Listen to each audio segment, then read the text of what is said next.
जाते हैं। अब ध्यान से समझिए इसके फायदे क्या क्या होंगे हमारे। देखिए इसके बेनिफिट समझाते हैं। एक रेगुलर जो जवान होता है, हम अभी इसमें ऑफिसर की बातें नहीं कर रहे हैं, हम जवान की बात कर रहे हैं। देखिए ऑफिसर बहुत कम होते हैं, एक कंपनी में लगभग 3 प्लाटून होता है। जैसे 10 जवान का एक सेक्शन होता है और 3 सेक्शन को मिला के एक प्लाटून बनता है, और 3 प्लाटून को मिला देंगे तो एक कंपनी बनती है। और एक कंपनी को कमांड करता है एक ऑफिसर, यानी 90 लोगों की फौज पे एक ऑफिसर हो जाता है। 90 से 120, कभी कभी 4 प्लाटून का भी एक कंपनी बनता है। वो फर्दर वीडियो में हम आपको समझाएंगे, company, platoon, section, battalion, regiment, brigade, division, इस सब में अंतर कभी समझा देंगे उसमें। तो एक रेगुलर जो जवान होता है, उस जवान को पूरा परमानेंट अगर ड्यूटी दीजिएगा तो भर्ती से लेकर उसकी जितनी सैलरी बनती है, अलावेंस बनता है, भत्ते बनते हैं, उसको पेंशन होता है, वो सब मिलाकर अगर जोड़ दीजिएगा तो 11 करोड़ रुपए आते हैं। 11 करोड़। और अगर यही जवान अगर हम टूर ऑफ ड्यूटी के तहत लेते हैं तो 3 साल का है, तो 3 साल में आप उसको कितना अलावेंस दे दीजिएगा, कितना खर्चा कीजिएगा। अब पेंशन का तो बवाले नहीं है, तो टोटल 90 लाख खर्च आएगा। तो हम यहाँ कैलकुलेशन ईजी करने के लिए 1 करोड़ लिख दिए, मान के चलिए 1 करोड़ आएगा। तो सोचिए जो रेगुलर जवान है वो 11 करोड़, और जो टूर ऑफ ड्यूटी पे आ रहा है 1 करोड़, यानी एक जवान पर कितना बचेगा हमको? 10 करोड़ बचेगा। दूसरा, ये तो पैसा बच ही गया, दूसरा ये जो फुल समय ड्यूटी करेगा, जैसे मान लीजिए कि हम ही आर्मी में भर्ती हो जाए तो अभी हम अच्छे से ड्यूटी कर सकते हैं, लेकिन 10 साल बाद क्या बुढ़ा जाएगा आदमी, अच्छे से नहीं ना ड्यूटी हो पाएगी, उतने बेहतरीन ढंग से नहीं हो पाएगा जितना एक यंग आदमी कर सकता है। तो इससे डबल फायदा टूर ऑफ ड्यूटी से। एक जवान के पीछे 10 करोड़ बच गया और सेना पूरी तरह जवान है, एकदम यंग है। समझ में आया कि नहीं? तो ये हो गया इससे फायदा। अब देखिए जरा ध्यान से, स्टार्टिंग हम लोग ट्रायल जो करने जा रहे हैं, शुरुआत में हम लोग 1000 सैनिकों को भर्ती करेंगे। तो देखिए बेनिफिट क्या होगा, हम 1000 सैनिकों को भर्ती करने जा रहे हैं। एक सैनिक पर कितना बेनिफिट है? 10 करोड़ का। तो 1000 पर कितना हो जाएगा, उसमें 10 से गुणा कर दीजिए, 10,000 करोड़।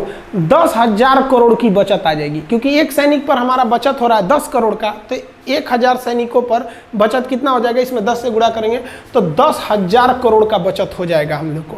अब इस बचत से 10,000 करोड़ से हम आधुनिक हथियार खरीद सकते हैं, आर्टिलरी खरीद सकते हैं, हेलीकॉप्टर खरीद सकते हैं। आप खुद सोचिए ना, 126 राफेल जहाज़ों की ज़रूरत थी, आ कितना रहा है? केवल 36, यानी 90 जहाज अभी कम आए हैं। अब सोचिए हमारे यहाँ पे तो पैसे, हथियार पे पैसे कम खर्च होते हैं, और अपनी की टेक्नोलॉजी उतनी आगे नहीं है जितना होना चाहिए। सेना के क्षेत्र में हम मतलब सेना में जो हथियार बनाना है तो उसमें हम लोग उतना मतलब संतोषजनक विकास नहीं कर पाए। मिसाइल टेक्नोलॉजी हम लोग की आगे है, लेकिन जो हेलीकॉप्टर एविएशन सेक्टर है उसमें बहुत संतोषजनक विकास नहीं हुआ है। अब आप ऐसे अंदाजा लगाइए, 1 रैंक 1 पेंशन जब आया था तो आपको पता होगा ये क्या है 1 रैंक 1 पेंशन। मतलब क्या है समझिए ध्यान से, कि जिस तरह से लोगों की सैलरी बढ़ती है, जैसे जो दरोगा 2010 में था, या जो 1995 में दरोगा की जो सैलरी थी, क्या 2020 में वही सैलरी है? नहीं ना, सैलरी बढ़ रही है। तो 1 रैंक 1 पेंशन में क्या कहना है कि भैया जब सैलरी बढ़ रही है ना तो पेंशन भी बढ़ाइए। यानी जो आदमी, जो सिपाही 2020 में रिटायर हो रहा है, उसका पेंशन जितना है उतना ही पेंशन उस सिपाही का भी होना चाहिए जो 2002 में रिटायर हो गया और अभी तक जिंदा है, मतलब मान लीजिए जीवित है। अब आर्मी को तो बहुत यंग एज में ना रिटायर कर दिया जाता है, तो मतलब कहना है कि पेंशन एकदम सेम होना चाहिए। तो इससे पेंशन पे बोझ इतना बढ़ गया है कि आर्मी ना अपने कुल बजट का लगभग 60%, बबुआ 60% लगभग केवल सैलरी और पेंशन में खर्चा हो जाता है। यानी जो आर्मी को पैसे मिलते हैं उस पैसे का 60% सैलरी या पेंशन में खत्म हो जाता है। बाकी में आपका डीजल का खर्चा है, ये वगैरह वगैरह खर्चे हैं, तो बहुत कम खर्च हो पाते हैं हम लोग का। अब ऐसे समझिए ध्यान से हमारी आर्मी को टोटल 2.5 लाख करोड़ रुपए मिलते हैं साल में, कि भैया इस 2.5 लाख करोड़ में आपको जो करना है करिए। अब 2020 का हम आपको बताते हैं, जो 2.5 लाख करोड़ मिले थे हम लोग को, उसका हिसाब देखिए ध्यान से यहाँ पे कैसे है 2.5 लाख करोड़ का 2020 में। उस 2.5 लाख करोड़ में से 1,33,000 करोड़ हम लोग पेंशन देने में खर्च कर दिए, यानी लगभग आधा खर्च कर दिए पेंशन देने में, 1 रैंक 1 पेंशन का पेंशन पे। और हथियार कितने का खरीदे? 1,20,000 करोड़। आप अगर इसको जोड़िएगा तो लगभग 2.5 लाख करोड़ आ जाता है। तो ये हमारा 2.5 लाख करोड़ का हिसाब है, आधा निकल गया पेंशन सैलरी देने में, अब बाकी बचा। अब खुद सोचिए ना, पेंशन वगैरह का जो हमारा खर्चा है पेंशन का, उससे कम खर्चा है हमारे हथियार का। अब कहीं ना कहीं आपको भी अजीब लग रहा होगा सुन के कि भैया हम हथियार पे जितना खर्च कर रहे हैं उससे ज़्यादा पेंशन पे खर्च कर रहे हैं।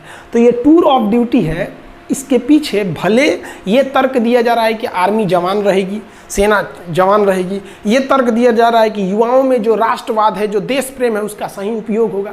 लेकिन इसके पीछे जो मेन रीजन है वो आपको दिख गया कि आर्मी अपने पेंशन को बचाकर उस पैसे को मॉडर्नाइजेशन की ओर लगा सकती है, क्योंकि हमारे जो बगल में चाइना है ये बहुत ही ज़्यादा अपने आर्मी पे पैसे खर्च कर रहा है। तो ये समझ में आ गया आप लोग को। अब आपके मन में एक सवाल आएगा कि ये जो सैनिक होंगे टूर ऑफ ड्यूटी पे, ये कैसे आएंगे? टूर पे जैसे घूमने जाते हैं? नहीं, इनका भी वैसे ही बहाली होगी, वैसे ही भर्ती होगी जैसे एक रेगुलर आर्मी का होता है, वैसे ही ट्रेनिंग होगी जैसे एक रेगुलर आर्मी का।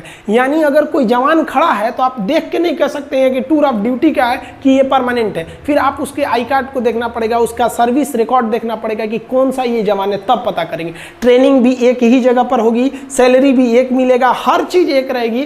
फ़र्क बस ये रहेगा कि भैया आपको 3 साल पर रिटायर कर दिया जाएगा बस, अब और पेंशन नहीं दिया जाएगा। भर्ती सेम होती है। आप आर्मी की भर्ती देखे होंगे, हमारे देश के जितने युवा जवान होते हैं दौड़ लगाते हैं वो लोग 4 मिनट में 1600 मीटर दौड़ लगा के वो दौड़ लगाते हैं। फिर जो प्रोसीजर होती है उनका, वो उस प्रोसीजर के बाद वो लोग सेलेक्ट होते हैं, और सेलेक्ट होने के बाद तब वो कहाँ जाते हैं? आर्मी में जाते हैं। सबका पैरामीटर सेम रहेगा। आर्मी में अगर वो चले जाते हैं तो आप नहीं कह सकते हैं कि इनमें से कौन सा जवान टूर ऑफ ड्यूटी का है और कौन सा जवान हमारा मतलब परमानेंट है। तो सब का सब क्या रहेगा? एकदम सेम रहेगा।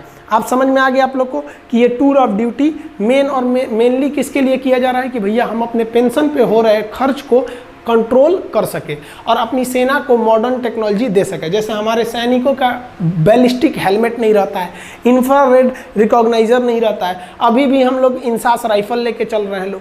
तो ये सब चीज़ें, आर्मी की जो बूट होती है वो काफ़ी हैवी होती है, वजन में बहुत भारी होता है। अभी कई ऐसे बूट आ गए हैं आर्मी के पास, जैसे अमेरिकन सोल्जर का दिखेगा तो बूट बहुत मजबूत रहता है, जूता, और भारी नहीं रहता है। हमारे सैनिकों का बूट मजबूत है लेकिन भारी है।